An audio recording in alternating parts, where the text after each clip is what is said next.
turn on your mics right now. Okay, and whoever can answer this, in fact, if you can answer this, you turn on the mic, right? Now you can, which is the convention, a very old maritime convention that concerns itself with maritime safety. Can anyone answer that? It's a very old convention and it concerns itself with maritime safety. Is it SOLAS? SOLAS, excellent, Ayman. And which part of the SOLAS actually tells us that when we have to ship out dangerous goods in package form or in CTUs, that we have to refer to the IMDG code? Do you know which part of the SOLAS? Anyone? Anybody? Well, okay, fine. It is a chapter 7, part A, just to remind you guys about it. Okay. So that part came in, actually carriage of dangerous goods by sea started in 1929. But only after the formation of UN, remember, then the SOLAS was undertaken by, when they established IMO, the International Maritime Organization. SOLAS was undertaken by them, and what they did, they then harmonized they published and harmonized the IMDG code together with the Orange Book. Now, do you remember the Orange Book? Yes. Yes. And who published the Orange Book? Do you recall who these people are? The UN Committee of Experts, right? And this UN Committee of Experts, if I may ask, okay, um, can you let me know if are they the guys who actually came up with test methods? Are they the ones for us to identify dangerous goods? Are they the agency that has done that? For instance, when a manufacturer comes up with a product that has a mixture of some active ingredients and normal ingredients. However, this product that they have manufactured is rather unstable and has a tendency of reacting in normal conditions. So in order for them to determine whether that substance or that material that they have manufactured, whether it is a dangerous substance or not, they have to run a series of tests. Am I right? Right? Yeah. So these Yes. series of tests, the procedures are actually what has been developed by the UN Committee of Experts, right? So these test methods, what you see in the safety data sheet in section 9 of the safety data sheet. Now, section 9 of the safety data sheet, when you look at it, the physical and chemical properties, they start by giving you first an idea of how the substance appears, its appearance. Is it in liquid, solid, or in gas form? And then they give you other information like its odor, whether there's a taste or any other information pertaining to the physical characteristics of the substance.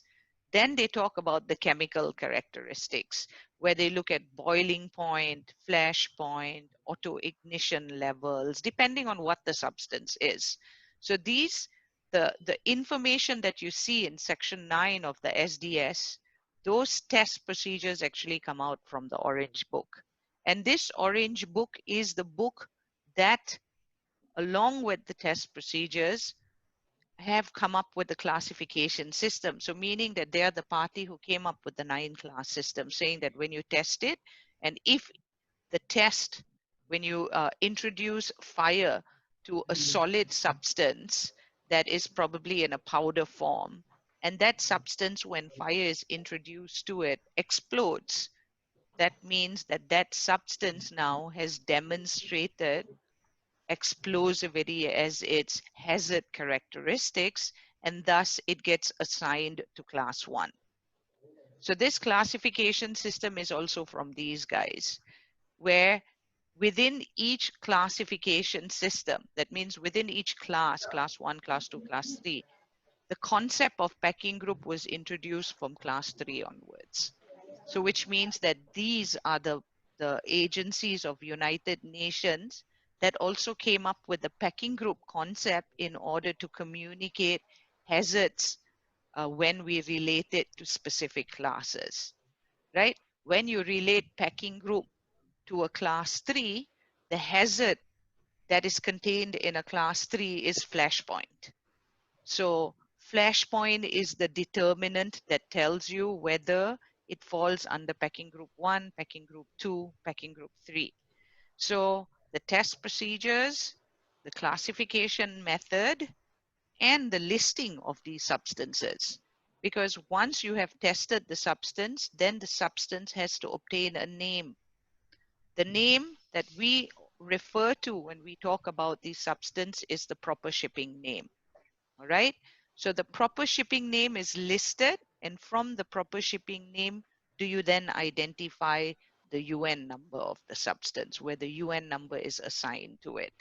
So which means to say the test procedures, the classification system, the listing of the substances in its proper shipping names, and the assignation of the 4-digit UN number, all of that comes from these guys, from the UN Committee of Experts on the Transport of DG.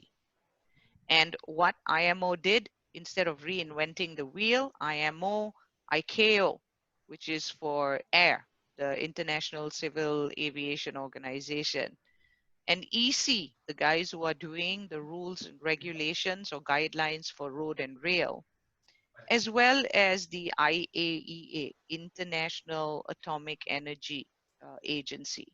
All of them would look at the classification system in the exact similar manner, because all of it is an adaptation or has been harmonized with the Orange Book. So something that had happened in 3816, that had happened in 3918 was the harmonization of the purple book. So another color we have to deal with. All right, the purple book is actually the global harmonized system.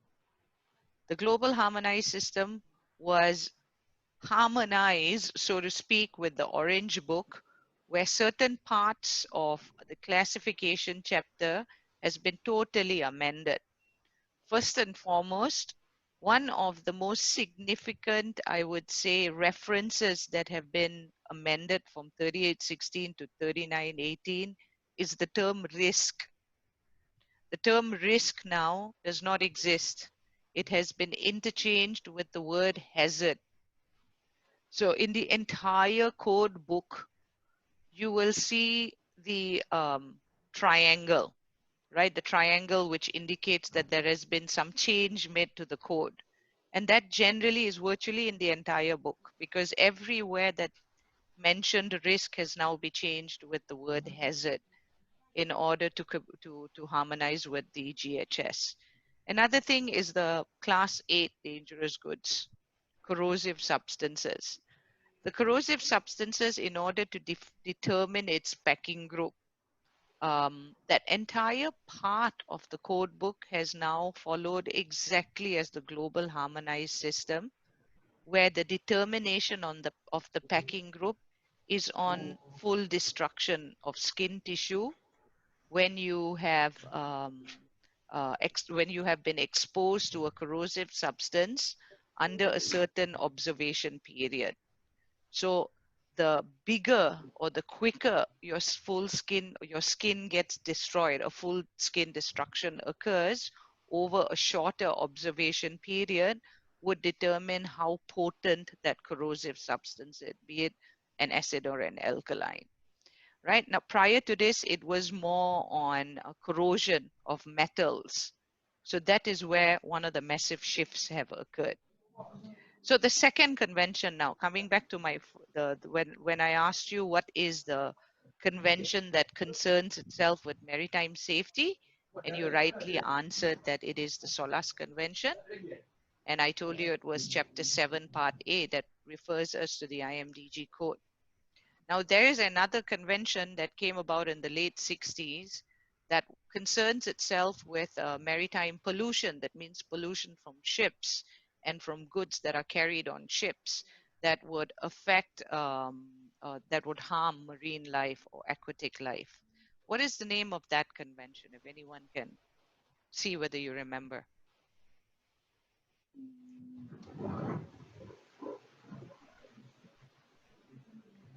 Convention.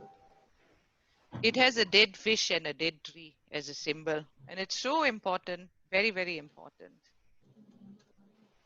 Do you remember the name of that convention on maritime Marine environment protection and conservation? pollutant. Yes, it's marine pollutant, right? Now, marine pollutant is very, very important for us to communicate to the carrier. Can anyone remind me, or does anyone remember why do we have to communicate when a substance is a marine pollutant to the carrier? It's helpful but during the storage time, whereby they will store the container.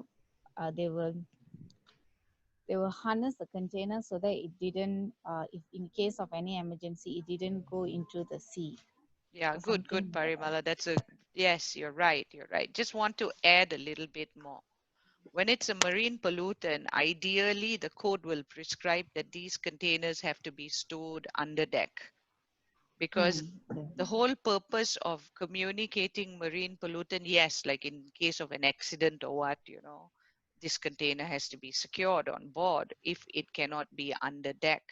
But also when you have a situation of general average sacrifice, remember that sometimes due to certain conditions in the voyage, when the captain has to maintain the voyage, but because of certain instabilities or some kind of collision or whatnot that occurred, the captain of the ship reserves the right to jettison containers off board the ship, right? The act of general average sacrifice.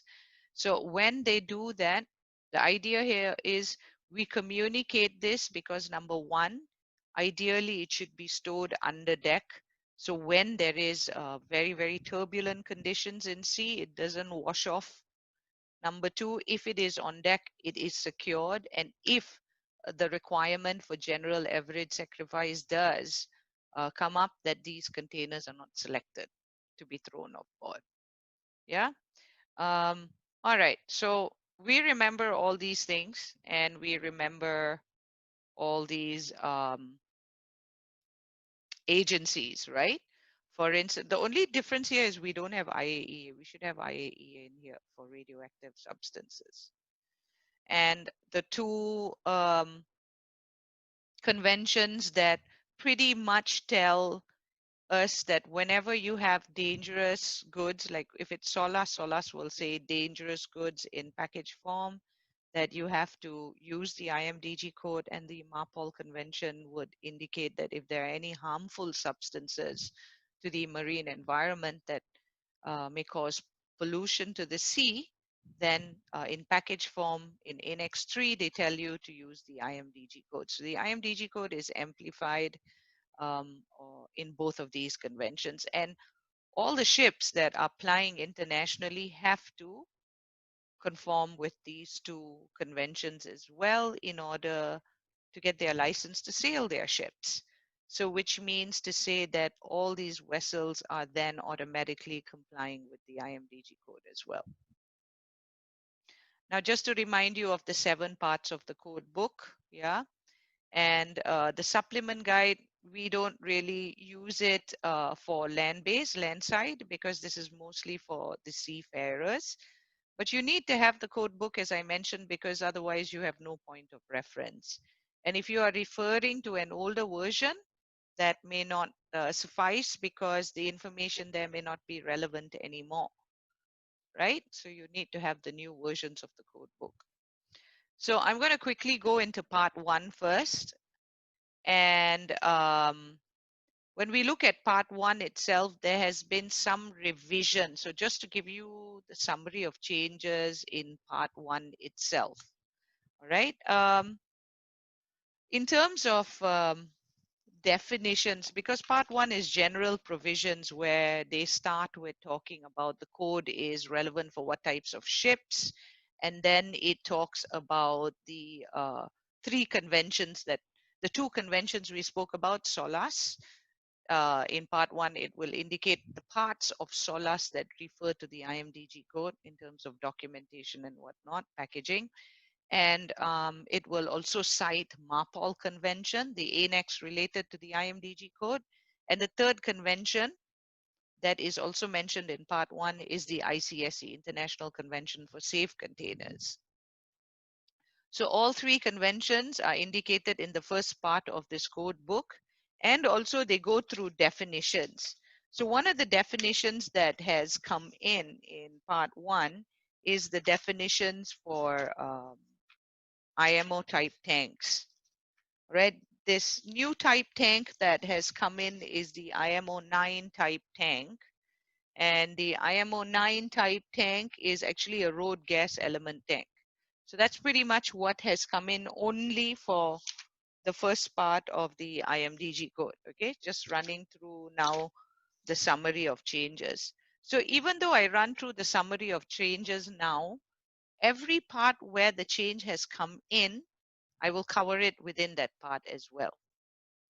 So the other area of change that has come in the code book where we are looking at is part 2 has had a few new insertions, so to speak. Okay, so one of the things that have come in is this samples of energetic materials for testing purposes. So a new provision 2.0.4.3 for the transport of samples of energetic materials for testing purposes allows the use of these UN numbers. So if, for instance, you happen to be moving things, these energetic materials for testing, you can use UN 3223, a self-reactive liquid type C, and or UN 3224, which is a self-reactive solid type C for transport if conditions are met. So there are certain conditions where they indicate, they say,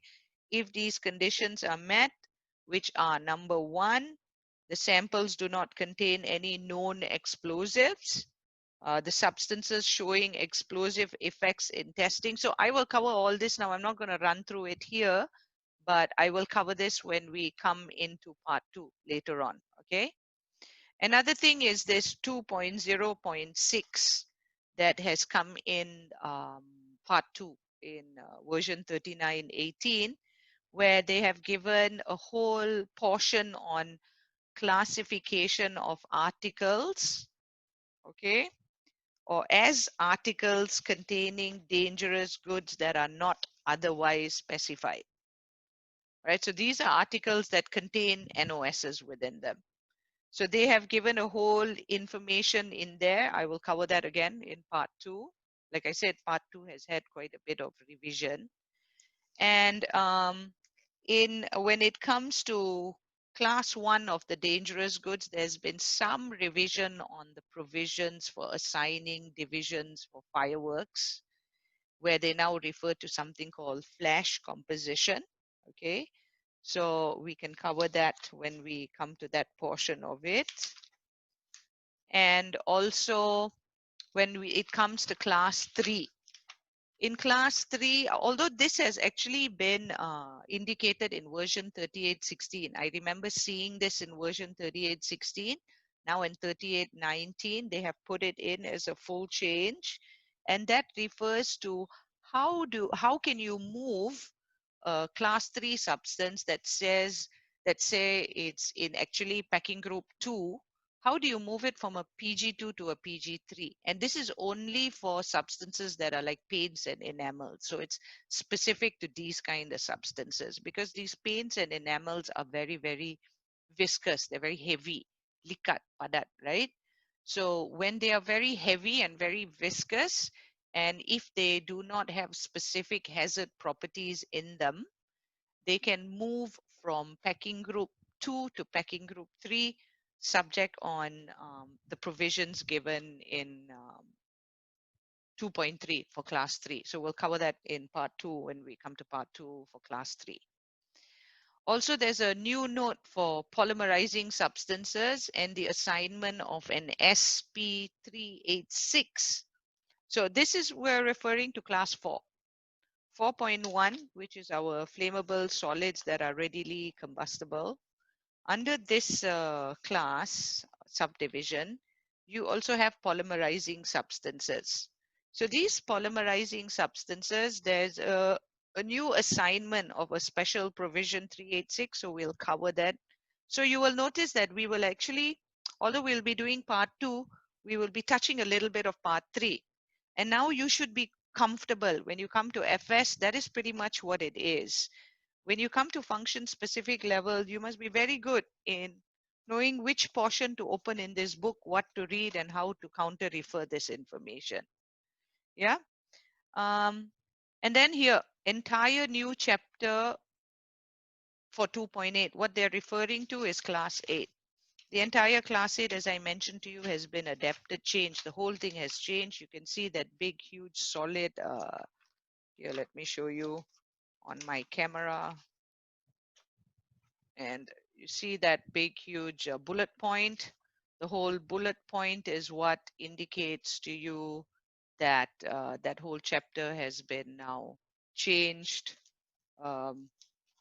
And like I mentioned to you, the massive change has to do with the packing groups and something called a stepwise approach using bridging principles to or calculation method. You don't have to worry about this bridging principles and calculation methods. This is only for lab techs. What you need to understand is how do I look at the packing group. All right, so I will give exercises like that, and that'll start tomorrow, where I will give you exercises and I will give you examples of situations, and you're going to find the packing group of the substance. Yeah, so you get used to how do you understand this. That's how you can communicate with the carriers. And this introduction of UN 3536 lithium batteries installed in CTUs and 3548 articles containing miscellaneous DGs that are not otherwise specified. All right, to the list of substances under class 9 dangerous goods. So they have added a few. There's also ammonium nitrate based fertilizers that has been added in to class 9, and also this articles containing miscellaneous dangerous goods that are not otherwise specified.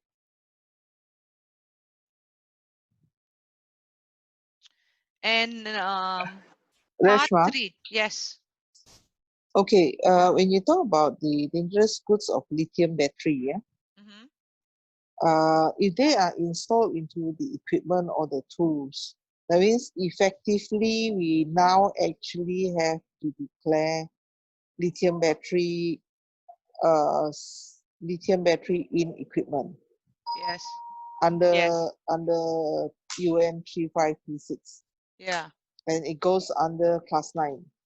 Yeah. Because I think in the oil and 3526. gas, yeah, Yes. because in the Yes. oil and gas, there's a lot of equipment that's installed that has lithium battery installed in their tools, Yeah. which in the past Mm-hmm. were never classified. Okay, I but mean, this. it's done in air freight, but not in sea freight. Okay. All right. So you want me to touch on 3536 is what you're I saying, think right? yes, because Yeah. I Yeah. think most of those that are attending from the oil and gas companies or handling oil and gas, they will find that this now becomes important to them. Right. Noted. We'll do that. Yep.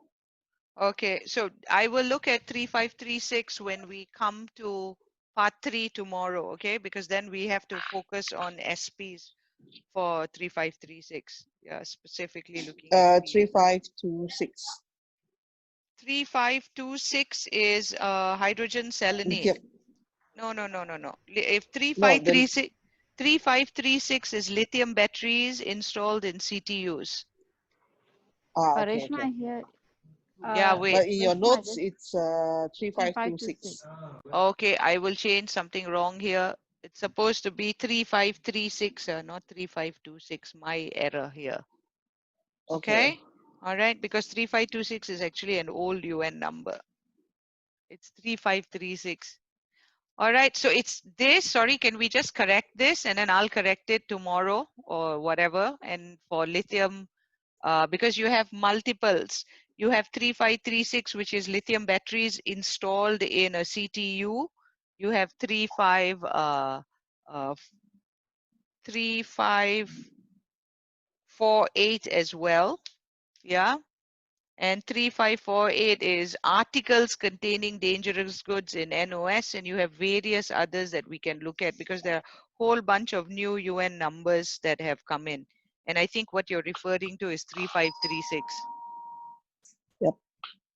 And there's been some changes as well, continuing, all right, with, I'm just going to do the summary now. So we're going to go intensely into it when we come to these parts.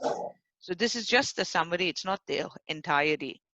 There's also been some changes made in SPs. There has been changes. There have been lots of additions to the special provisions, and we will cover them. The new ones, for instance, here. Now, you also have the SPs in your download attachments in our portal. So you can actually download all the SPs there, and if you don't have it,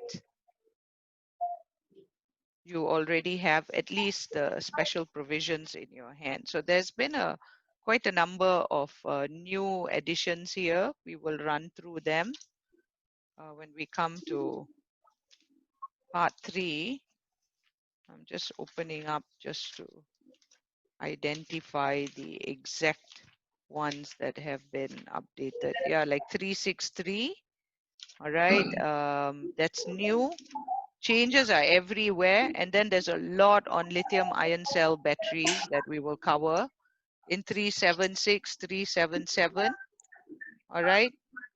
And also related to the UN that we spoke about, 3536 and the SPs within them. There are some stowage codes that have been indicated, and as far as segregation, can you, whoever's mic is on, can you please take it off, please?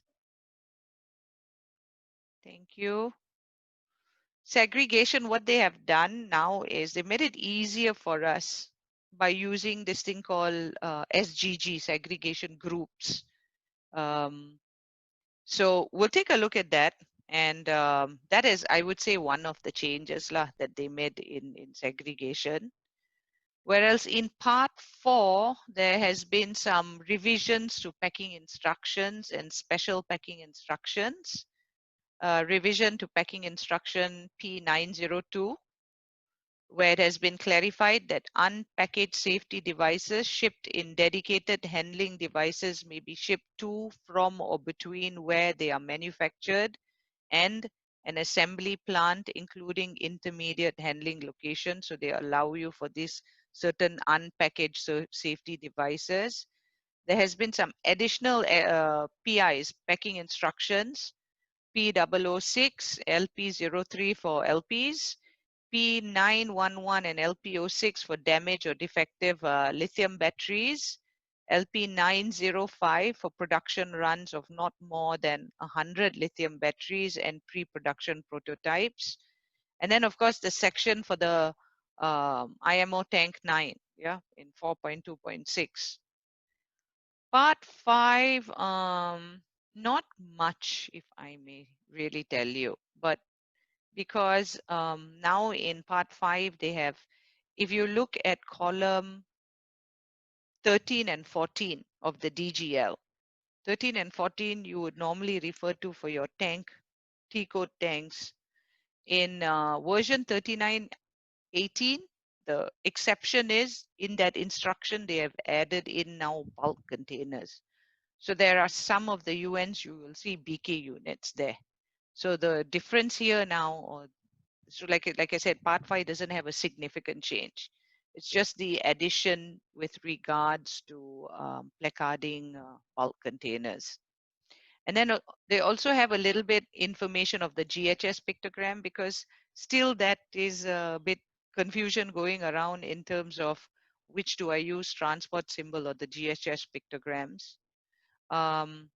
Then, of course, there are new provisions for marking and labeling packages or articles containing dangerous goods, and updated provisions of hazard labels when reducing, as well as updated label specimens and presentation. When it comes to part 6, very minor, nothing much has changed in part 6. Part 7, with the exception to the segregation groups, the codes that are given to the segregation groups, and also segregation exemption. There's a new table now for these organic peroxides. And there's an updated section for 737. These are CTUs that are temperature controlled. And 7.9 won't concern you. Okay, this is information regarding new countries that have joined in or signed the SOLAS for some competent authority information. But there is a new paragraph for storage, segregation, and transport of these jet perforating guns that are charged. And this would be something that would also be probably of interest to all of you in East Malaysia, maybe. There's 0124 and UN 049, 0049. Okay, these are for your offshore drilling units. So we covered these two. And then remember security provisions. All right, security provisions is something that comes in part 1 itself of the IMDG code. And it was introduced when 3510 version came in. In 3918, there has been some update with regards to security provisions, because in the earlier version, security provisions was only in reference or in connection with the ISPS, the International Ship and Port Security Provisions or Guidelines. However, now the code in 3918, IMDG code, has emphasized that security provisions, despite the list of, those items, here, these items, they say even outside of this list of items, when you are handling dangerous goods, you need to have a security plan in place. So a security plan would include identifying specific people for the role of handling dangerous goods, because dangerous goods can be misused, and it doesn't necessarily mean that only explosives will be misused. It can be virtually anything. Even a class 8 can be misused. Those people that throw acid on people's faces or at people, that's a class 8 DG. They can be misused. You get it into the wrong hands, everything will be used for the wrong purposes. So what the 3918 version is talking about is that if you are handling dangerous goods, and dangerous goods, even though they are temporarily under your care, custody, and control in your warehouse, or if you're a manufacturer, of course, you would have a security plan in place. So how would you then come up with a checklist in terms of ensuring that safety and security elements are always taken into account when handling these dangerous goods? So I put a little workshop exercise for you here. Now, the classes of DG. I'm going to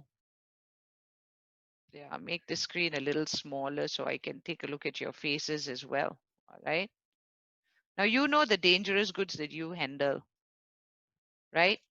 I would like you to take at least 10 minutes now to identify in a very simple plan.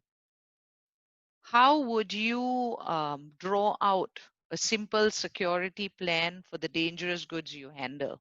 And the plan will include, of course, your premise, your process, your people, and the conveyance, the method of conveyance. Like, for instance, if you are a manufacturer, let's see, how many do I have today? Any manufacturers first? Let's see, other than Halliburton. Everybody else, Tremco. Is Tremco a CPG, a manufacturer? Is this Yes, Jane, we are. right? Yeah. We didn't produce chemical, but we buy chemical and we mix it become our finished good. Okay, all right. So you are storing a fair amount of chemicals, right? Yes. Right. So now as a manufacturer or a mix, generally a originator of some shipment, a DG shipment, you would have a plan drawn in place where not everybody has access to the area where these goods are stored. Am I right? So how do you then have, can you all draw out a simple plan? For a service provider, you have a warehouse, so it's quite simple. And in your warehouse is where, for that temporary moment, because you're probably not storing the DG, I don't know, maybe you are, maybe you are not. If you are storing DG, then your plan has to be a little bit more extensive because you have probably larger amounts that are sitting for a longer period, sort of like the manufacturer. But if you are a small a consolidation center where it sits for not more than 48 hours, all right, so you may not have large quantities. You would have different quantities at any one time. So how would you then draw your security plan? Can any truck deliver goods to your warehouse? Who accepts it? What are the steps that you take to accept it? And the people who accept it, are there any prerequisites that are taken into account before these people are assigned to these roles, right? What are the audit steps that are taken before a consignment for a manufacturer or a shipper, before that consignment is released from your premise? For a service provider, before you accept that consignment in your premise. All right. So can you do a simple safety security plan in the next 10 minutes, and we can extend this 10 minutes to a break as well. Okay. And then you come back, and then I'm going to ask each and every one of you to give a simple 2-minute explanation on how you would do it. All right, because you're not going to be able to show me anything, but you'll be able to explain to me what process you will incorporate and how do you manage security aspects of these goods that you're handling. Throw in some safety as well. You know there is a difference between safety and security, yeah? Did say a vehicle, because can you conclude that a forklift is a vehicle? Can you call it a vehicle? Can you call that a Because vehicle? it's, you see, a forklift is also a vehicle. It's the same like a car. Exactly right. So if it is the same as a Car, they car, normally ship it with they'll ship it together with a lead battery. yeah, exactly. Correct? So A car will also have a battery inside. exactly. You also still Mm. have lithium. So 3166, right? Mm-hmm. You can actually use 3166 for this. Like say, for instance, if you have a forklift for that better. Because you see, when Okay. I look, wait, I'm going to show you the screen now. Hold on. And I show you 3166. Okay, 3166 can be anything, right? Can be gas powered, can be flammable liquid powered, or can be fuel cell.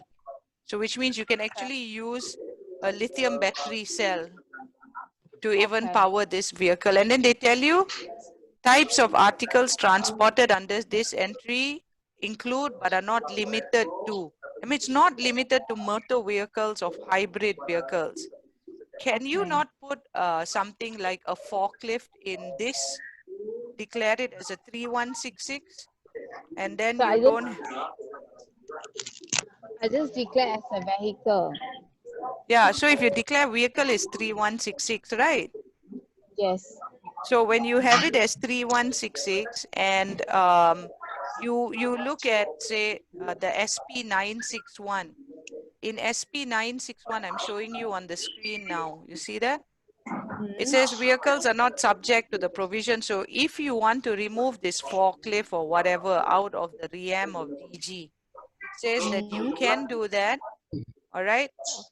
And when they talk about the batteries, they talk talk about it here. Vehicles slowly powered by wet or dry. I saw lithium just now. There.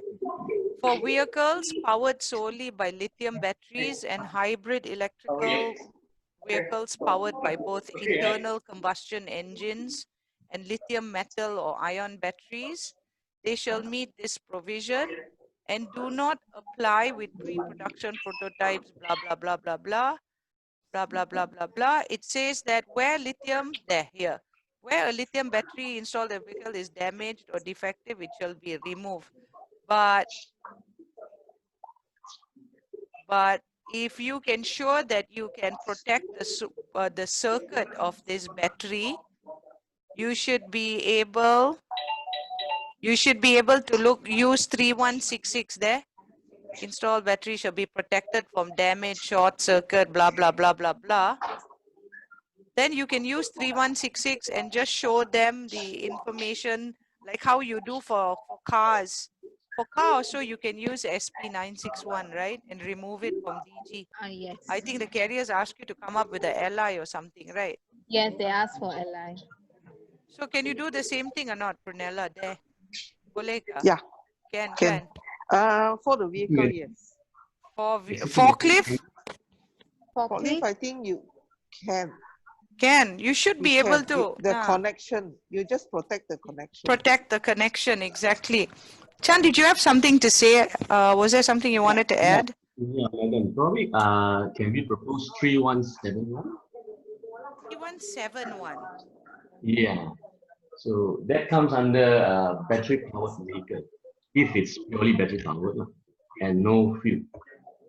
If it is 100% battery 100%, powered vehicle. 100%. Yeah, because this one is a mix between battery and fuel, right? And 3166.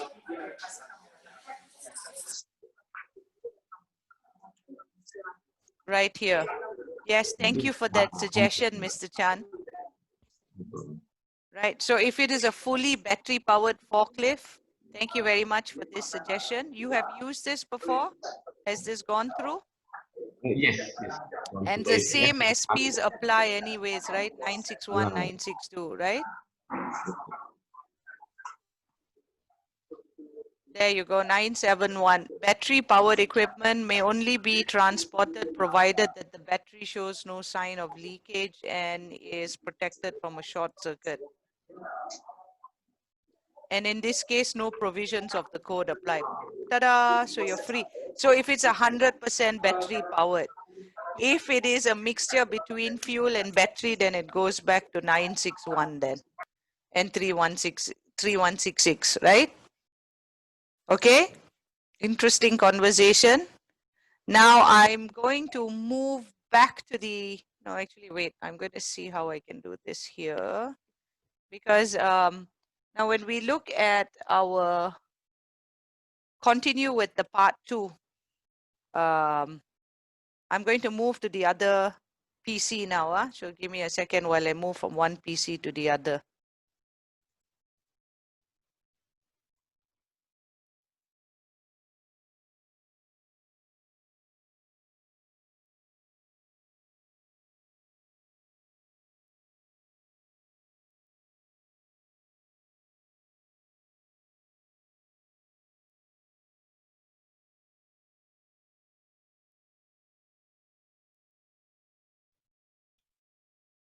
Okay, ladies and gentlemen, so we continue with the screen share that I was going through, coming back to this marine pollutant story. Now, this was actually already introduced in 3816, but in 3918, they brought it back again. Now, if you have a consignment, and it so happened that that UN number and the SDS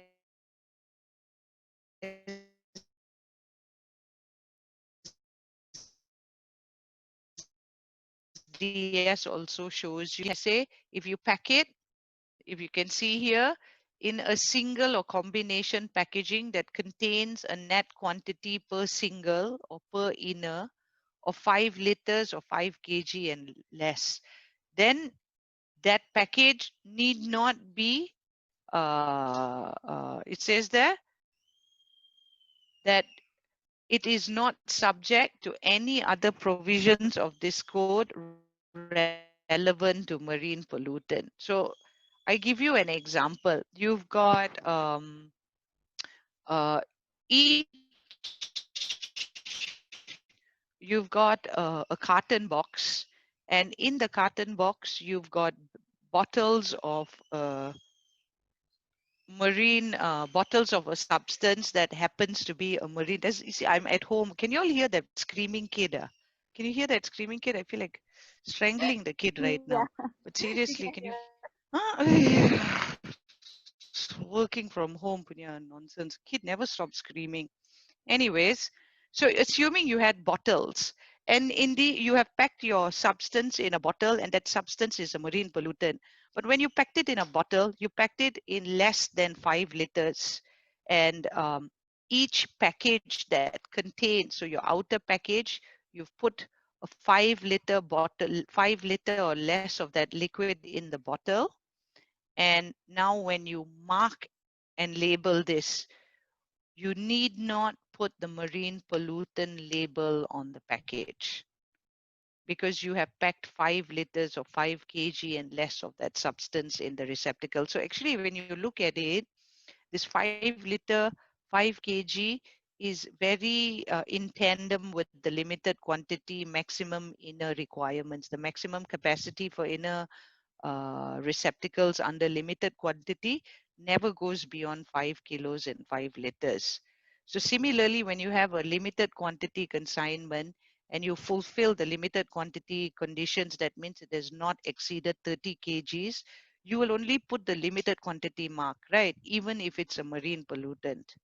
However, the situation changes now. You have one box that has these bottles that has marine pollutants, but because they are less than 5 liters, you need not stick the marine pollutant mark. But now you take 300 or 400 or 500 of these boxes, and you, or even 20 of these boxes, and you pack it into a CTU. Now, the minute you do that, then the CTU has to indicate that it's a marine pollutant. And most all carriers will ask you to do that because accumulatively, it now falls under a marine pollutant. All right. But if it is like, say, you got a whole bunch of dangerous goods of different classes going, and here comes this one jerry can, and this jerry can is filled up with a substance that is actually a marine pollutant, but you've only filled less than 5 liters, and assuming you're sending it for a sample to someone, then you do not need to indicate that it is a marine pollutant. That's what this portion of the code is saying. And now when we look at transport of samples, in terms of updates, okay, I'm going to the beginning of part 2 to see the parts that have actually transport of samples. The only area where they have indicated something new is the transport of samples of energetic materials, where they say samples of these, they have indicated samples of organic substances carrying functional groups listed in tables A61 and A63 and Appendix 6 of the screening procedure. So it's not something that we have access to because this is where the lab techs come in. That's where they identify in terms of testing the substance. It says it can, they say you can put these samples because sometimes you may have a product that fulfills a criteria of a type of a product that maybe is self-reactive. So, but you can't define which hazard group or which PSN that to put it under or UN number, and it's going for testing purposes. The code prescribes that you can use these certain UN numbers, which is 3224 for self-reactive solid type C, 3223 for liquids, and it says that as long as the samples do not contain any known explosives, that they don't even show any explosive effects when testing it, that they are designed with a view of producing a practical explosive or pyrotechnic effect, or that these components do not consist of any synthetic precursors that will cause intentional explosiveness. So generally, they've given some conditions where they have also indicated there, you can see it on the screen, right? These mixtures of complex salts and so which means that you can use this provided that, okay, they do not contain any of these. That means they do not contain one, that these mixtures of complex salts and inorganic oxidizing substances of 5.1 with organic materials, and then they indicate to you the concentration of the inorganic oxidizing substance has to be less than 15% by mass if assigned under PG1 or PG2, or less than 30% by mass if assigned under PG3, or you have any available data that do not allow a more precise classification because you can't find it, or that the sample is packed in accordance to the packing instruction, because this is actually for your self-reactive substances of class 5.2, the scary guys, and you don't know where to find which PSN or UN to use. These are what has been prescribed in the code book and has come in under version 3918 if the need ever arises for any one of you. And in terms of transport of waste, actually there's nothing really there, but I know that a lot of us have a lot of problems when it comes to transport of dangerous goods waste. And I notice a lot of it coming from East Malaysia as well, where the carriers need some kind of technical sheet or a safety data sheet. So if, for instance, of course, when it comes to any kind of transportation of waste, there is a convention which is called the Basel Convention. So the Basel Convention generally it works on the premise that the country that wants to send the waste to the country that wants to receive the waste, the country that's receiving the waste must accept it. So the country cannot send it unless the receiving country, and we all know, remember Teresa Koch, right? Was it her? Oh, no. Who was that? Our Yo Bien. How many times she stopped how many of those waste containers that came from Europe to our country. But when it comes to dangerous goods waste, when it comes to hazardous waste, of course, then you have to have some form of a technical sheet or a safety data sheet to define what was that hazardous substance. Otherwise, it would be quite difficult for you to declare it, because in declaration, you can declare waste, but you must also indicate what is the product that is now in a waste format. So in a sense that you still, do you all face any problems? Can anyone So, share some? Yeah. Reshma, Yeah. when you talk about industrial waste, say for example, the waste that we get back from the engine and all the engine oil mixture with a few things, Yeah. or the gloves, the hand gloves that is being disposed after working with it. Um, those waste, how do you actually classify them? Because the gloves that has oil contents and all, which do you actually use, or just use it You, classified as industrial waste? you mean, when you say glass, you mean like certain glassware, is it? No, glass, hand glass. Gloves. Oh Yeah, no, I hand think those are gloves. Yeah. industrial waste. Those don't come under your hazardous waste. Those are, I think, just industrial. Yeah, because you're worried now with the COVID-19 whether that falls under an infectious substance based glove, right? Are you worried about that, or are you talking about hazardous, dangerous goods that may have adhered to these gloves? Pratella, you got to put your mic on. When it's petroleum or Those go chemicals. those, but the gloves won't be under a this is this, when I talk about waste, the hazardous waste, we are referring to not so much like something that you have used, like your gloves and all that, but what we are looking at are some byproducts that may be part of a waste in some kind of production. Like in the oil and gas, you have that, right?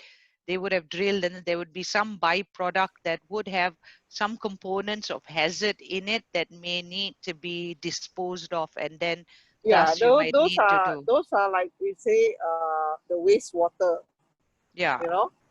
yeah, Those will be the wastewater or the chemicals that they have pumped it out of the well yeah, that has the byproduct. It can be 2 or 3 types of chemicals that's been inside mixed with water or something like that.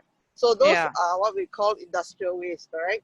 But yeah. which do we just go industrial waste and then give the MSDS of the byproducts, Yes. or or the products in itself? No, the whatever was the, now if it is, the thing that they are what is of concern here is how much of what is in there. So there must be some tech sheet, because even when they want to move out this waste, they will know what form that waste, like you said, is probably as water and a few other chemicals, but they would know in terms of how much of what would form as part of it. And they can, because you can't produce a safety data sheet. You can give a safety data sheet of the individual items that may be part of the waste, but not the entire waste, not the whole mixture, right? So for the whole mixture, you will just need a normal tech sheet, I believe. The carriers will accept the tech sheet to show them what was part of the waste. What were the products, chemical items that form part of the waste.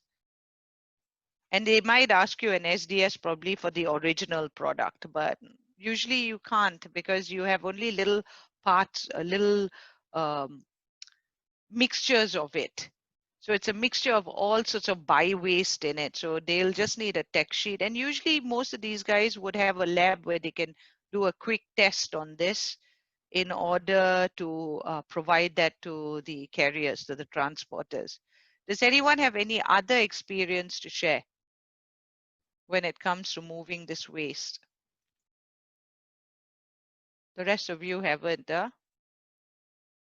So like gloves and all that, I don't think they would be construed as hazardous per se, right? So in fact, when we talk about transportation of waste, the code just tells you these things. It says first pay heed to the Basel Convention, right? Where the Basel Convention specifically defines whether the country that's receiving it accepts. That means you need to get a competent authority approval. See, however, it does not address movement of of radioactive waste. The convention is also intended to minimize the amount of toxicity of waste generated to ensure that there are environmentally sound management as closely as possible. All right. And when it comes to transboundary movement of waste, it says transboundary movement of waste is permitted to commence when only notification has been sent by the competent authority of the country of origin, or by the generator or exporter through the channel of a competent authority to the country of origin, from the country of origin to the country of destination, and that the competent authority of the country of origin, having received the written consent of the country of final destination stating that wastes will be safely incinerated or treated by other methods of disposal. Then in addition to that, what they do is the transport document. In chapter 5.4, all transboundary movement of waste shall be accompanied by a waste movement document from the point of which the transboundary. So this is for international movements of waste, yeah, from the point to the point of its disposal. And they also talk about transport of solid waste in bulk, and then they talk about the classification. A waste containing only one constituent which is dangerous, which is a dangerous substance, subject to the provisions of the code, shall be regarded as being that of that particular substance. substance. So if you have a waste and in that waste you have one item that is a dangerous substance, then the code says under 2.0.5.4.1 that it should be regarded as that substance being transported. If the concentration of the constituent is such that the waste continues to present a hazard inherent in its constituent itself, it shall be classified according to the criteria of the applicable classes. A waste containing two or more constituents which are dangerous, subject to the provisions of this code, shall be classified. So again, they're telling you to do test criteria. See? So first thing they tell you, if your waste contains only one type of DG, then it's subject to the provisions of the code. To that specific substance will be applied. If it is a mixture of substances, as you mentioned, Prunella, the code says in 2.0.5.4.2 that you have to go back to the test criteria. That means go and test it and find out what hazard class does it fall under. So which means that you will need some test data. The classification according to dangerous characteristics and properties shall be carried out as followed. Determination of the physical and chemical characteristic and physiological properties by measurement or calculation followed by classification. And determination, if not practicable, the waste shall be classified according to the constituent presenting most predominant hazard. So in that mixture, which is the most predominant hazard will be mentioned and then they will say waste. So again, the code is saying that you need to come up with some kind of a test document to identify that. It doesn't specifically state a safety data sheet, but I believe a tech sheet with transboundary approval from the competent authority in the country of destination and country of origin will suffice. That means the carrier will accept that. The other thing that came up in that I wanted to cover is this one, classification of articles as articles containing dangerous goods. So you know articles are only dangerous because they are powered by a dangerous substance. That means they cannot work unless the dangerous substance is in them. And most of these articles are either machineries or engines and stuff. Right? So this is a specific entry that has come in under 3918. They have a note first. The note says, these are for articles that do not have an existing PSN and which contains DG within permitted LQ. That means within a limited quantity, which is specified in column 7A of the DGL. When you look at UN 3363, that gives you SP301. The SP301 will indicate to you, for instance, how much DG it will contain. It can contain. So this is actually for these articles that have a specific amount of dangerous substances in them. So they say here, articles containing dangerous goods may be classified as the PSN of the DG it contains. Articles means machinery, apparatus, or any device containing one or more DG or residue thereof that are the integral element of that article necessary for its functioning and that cannot be removed for the purpose of transport. So this is a kind of article you cannot, like maybe the battery, let's look at it as a battery. The battery has been fixed into the article. You cannot remove the battery from this article. All right. And then it says that it cannot function for the inner packaging shall not be an article. May contain batteries. There, they now mention batteries. Lithium batteries have to be the type proven that meet the test manual criteria part 3. This is again your UN test criteria consisting of not more than 100 batteries that are installed in the article. And this is not for those that already have a PSN. Because within articles, you have a bunch of PSNs as it is. When you come to class 9 has all these articles indicated there. So these are these kind of articles that require dangerous goods, that when you go to the index, which is at the back of the volume 2, part 3 of the code book, you can't find the name of this. Only then do you use this PSN. That's what this new entry is saying. Right, and then it says does not apply for it does not apply for dangerous goods of class 1, 6.2 or 7 that is contained. That means if, for instance, this article contains the dangerous goods of class 1, 6.2 or 7, you cannot use this at all, this UN at all, or this entry at all. Wait, I'm going to open this first. 3.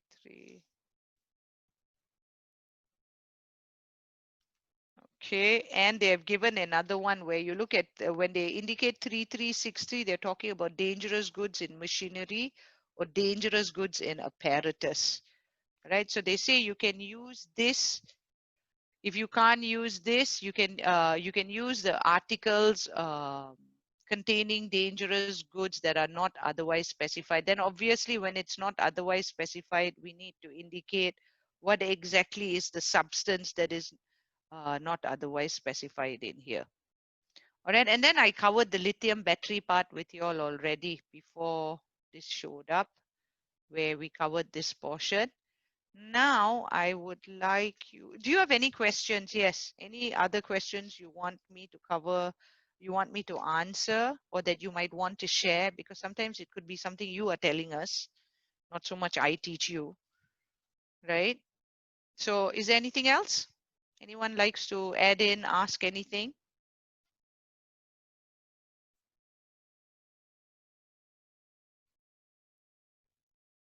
Okay, if you do not, then can we do So, this? Sorry, there is. Reshma, sorry.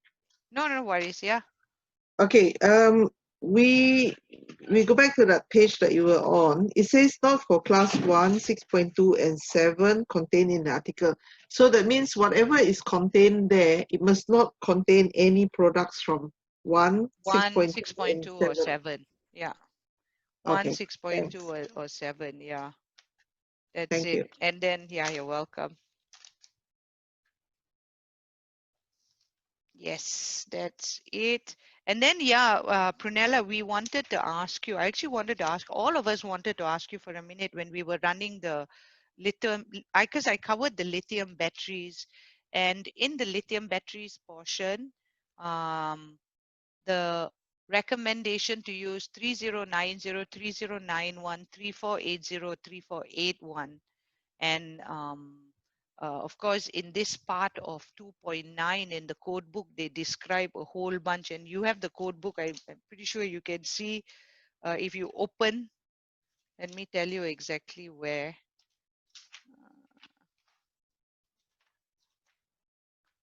My question is, we refer to that question of yours for 3536, lithium battery in the CTU, right?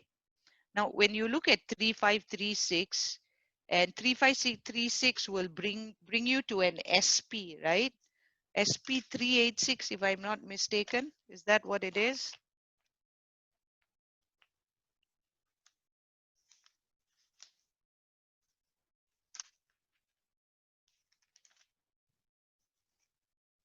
SP389.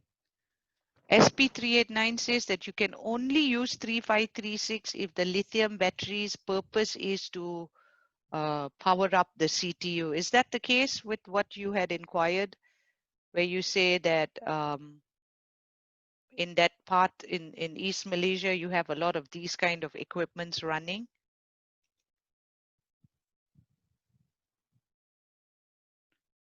Must put your mic on. Mic is off. Yep. Okay, 3536 is something that's new that just came on for some of the work containers that goes offshore. So these are, or these containers have gen sets or something in them. Is In it? it, yes. Yeah, it has. So they use Yes. lithium battery to power it, right? So yeah, this is the latest one that they've used lithium battery to power it. Oh, okay, all right. Just But for it's, everyone to know that it is a yeah, different case from 3480, 3481, 3090, and 3091, right? I think it's also different from 3528 and 3529. 3528, and yes, it's different from engines exactly. Yes, That because what is very I think a lot of people the don't people, understand the difference yes, exactly. because I think 3528 and 3529 is also something that's not old. Confusing. Yeah, Huh? because Yeah, they've added on this this new thing like fuel cell, you know. Fuel cell yeah, can be lithium battery, can be any anything, uh it can be any kind of battery. exactly, Yeah. exactly. Yeah, yeah. So the important thing is understanding when it comes to lithium batteries, how are they being used? Are they the batteries? Are they batteries packed with the equipment? Are they, like in the case of 3536, it is actually a cargo transport unit that cannot function without these batteries, that these batteries are part of powering this CTU, right? So you only can use it in that instance. It is not an engine. It is like I gave the example of a reefer container. A reefer container, you have, instead of using any other method of powering, they're using now lithium batteries to power it, to keep the cooling device, to keep it constantly cool. So in the sense that the container itself is not an engine. It is just a cargo transport unit, but because it has a power unit to keep it cool at all times, and it requires a lithium cell, then you need 3536. But if it is, as we clarified even earlier, when it comes to like a forklift, and if it's a fully battery operated, Chan quite clearly drew us to 3171, right? Just now for battery operated vehicles. And when it comes to engines, then you have this 3528 and 3529. So they're specific. Then actually what is very important is reading the special provisions. If you just look at the UN and the PSN and you never read the special provisions, you will not know where the product should fall under, especially when new UNs have come into the updated versions of the IMDG code, because everybody is getting used to something new. Yeah. So always remember special provisions are very important. So okay, can we do this exercise or not? And it's actually quite simple. List down the classes of dangerous goods and the local legislations that are required for these certain classes. What is the flash point temperature below which? So can you do me a favor? Can you take a Word document? I'm pretty sure all of you have Word. Can you write out the answers in the Word document? All right. And can you please um, do me a favor? I'm going to go to the chat and I'm going to put a message to everyone. Once you have done that, just email it to this email. Oh, in fact, attach it here in the chat box. Attach your answers in this chat box here. All right, so you first question 1, 2, 3, 4, 5, 6 is very simple. Then here, when we come here, we will work on this shortly. So you finish this first. I will give you about, 10 minutes to complete this. Shouldn't take time. Yeah, complete and just attach it.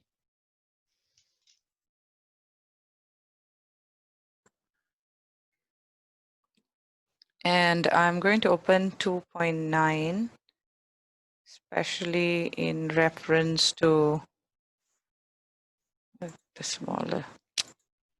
Ayo.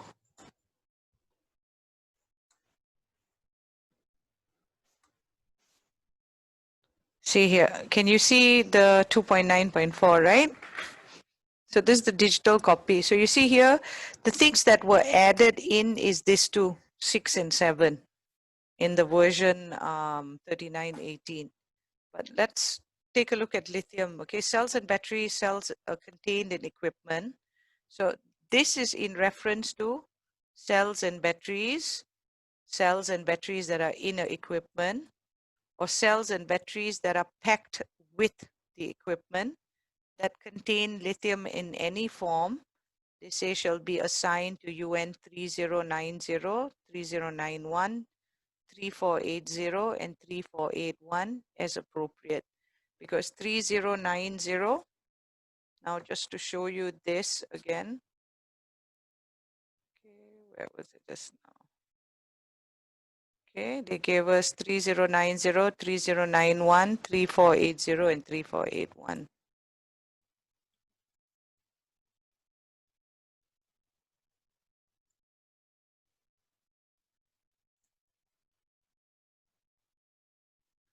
So 3090 lithium metal batteries, this, and 34.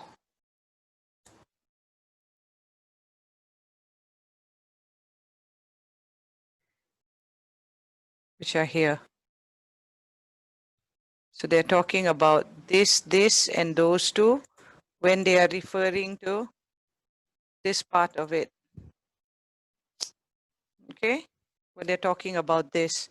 They may be transported under these entries if they meet the following provisions. So that means you can use these UN numbers only with these conditions. Number one, each cell or battery is of the type provided to meet the requirement for each test of the manual test and criteria part 3, subsection 38.3, cells and batteries manufactured according to a type meeting requirements of this section. All right. Transported unless otherwise provided.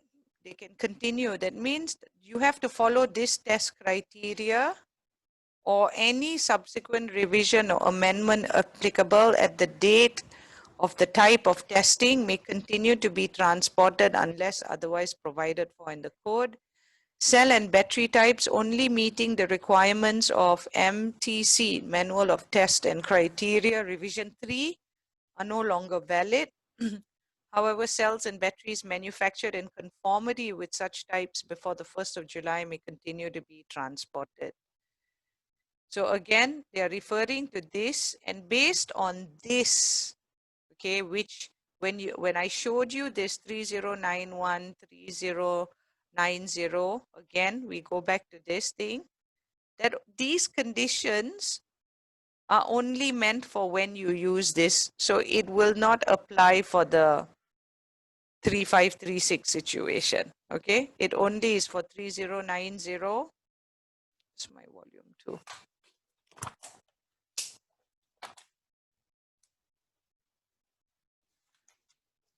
Lithium metal batteries, or 3091, lithium metal batteries contained in an equipment, or lithium metal batteries packed with equipment.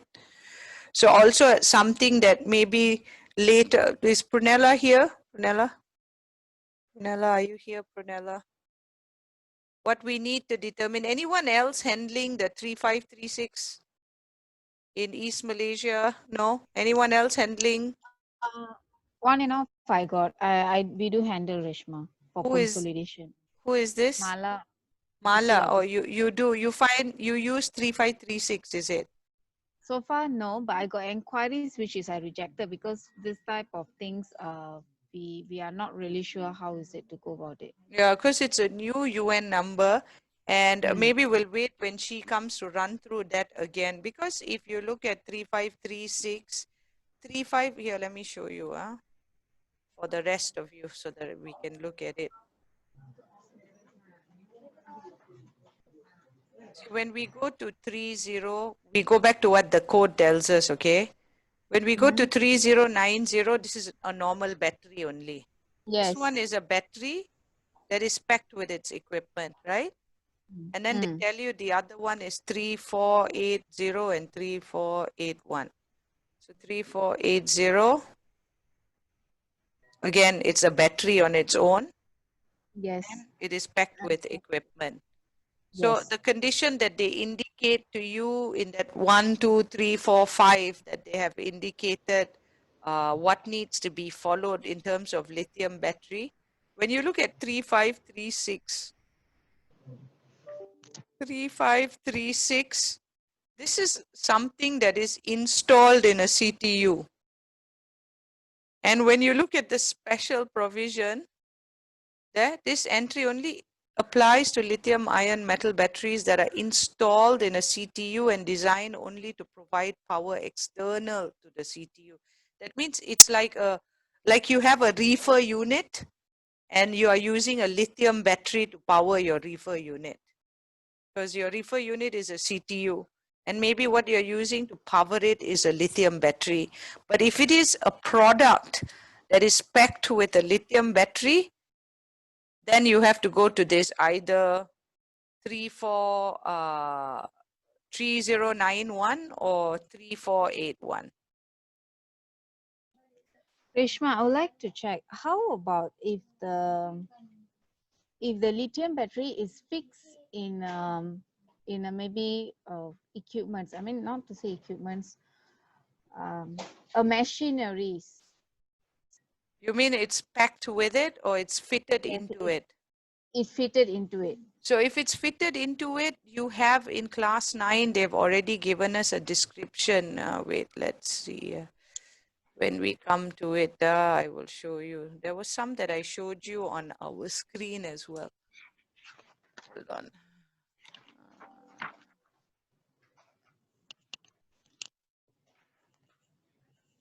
Yeah, if it is a lithium battery that is contained or packed with, it's 3091, 3091. Okay. All right, because this, it will be here. So they are telling you for this, you need to have a test criteria. So number 1 is talking about the test criteria. They're talking about an old test criteria and a new test criteria. So they tell you which test criteria is valid and which is invalid. Number 2, they tell you that each cell or battery that incorporates a safety venting device or is designed to preclude a violent rupture under conditions normally incident to transport. So it must have some safety venting device, because this, we know lithium batteries in transit has a tendency of exploding. So what's the safety device they want to know here? Yeah, incorporates a safety venting device. Then each cell is equipped with an effective means of preventing external short circuit. That's another thing that needs to be established. Yeah, they may be transported, see here again, they may be transported under these entries if they meet the following provisions. So the first was the test criteria. The second was the safety venting device. The third is the prevention of external short circuit. The fourth is each battery containing cells or series of cells connected in a parallel is equipped with effective means as necessary to prevent dangerous reverse current flow, because can you have them laid out in a line. So if they are laid out in a line together, there must be some method to show that you will prevent reverse current flow. Cells and batteries shall be manufactured under a quality management program that includes this. So they've given a bunch of, they say that the quality program, management quality program, should have a description of the organizational structure and responsibilities of people with regard to design and product quality.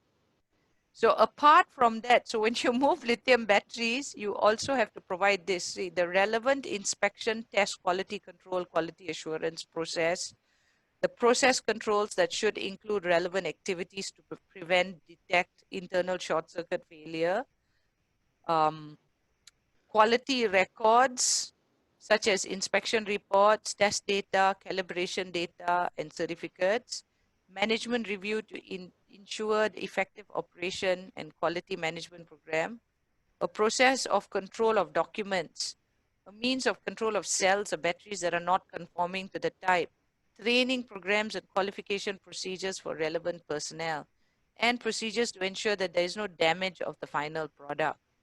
Then, so now it's still going on. So they're saying this is still, can these UN number batteries can only be transported if number 1, number 2, number 3, number 4, number 5 is long story. Number 6 and 7 is new.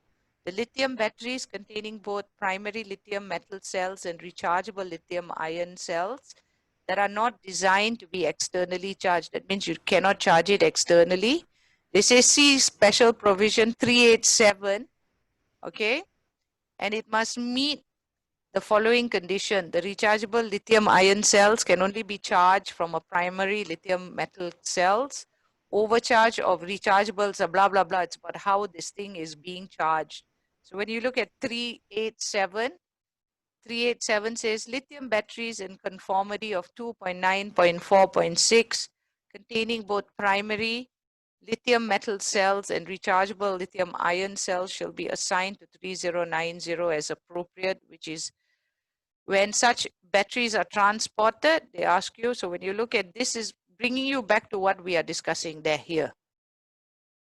So they're telling you that, and then they're telling you that this SP188 must be taken into account, where they tell you how to stick, you know, what are the labels to stick, because in the lithium battery, you have two stickers, the one that is more than 2 grams lithium content, one that is lower than 2 grams lithium ion content.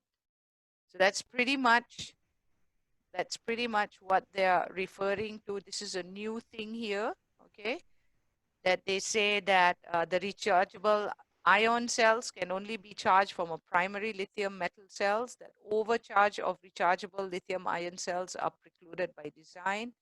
The battery has been tested, and the lithium primary battery, the battery has been tested as a lithium primary battery, and component cells of battery shall be the type proved to meet the respective testing requirements, blah, blah, blah, blah, blah. Right, so that is what I wanted to show you here with let me stop share and I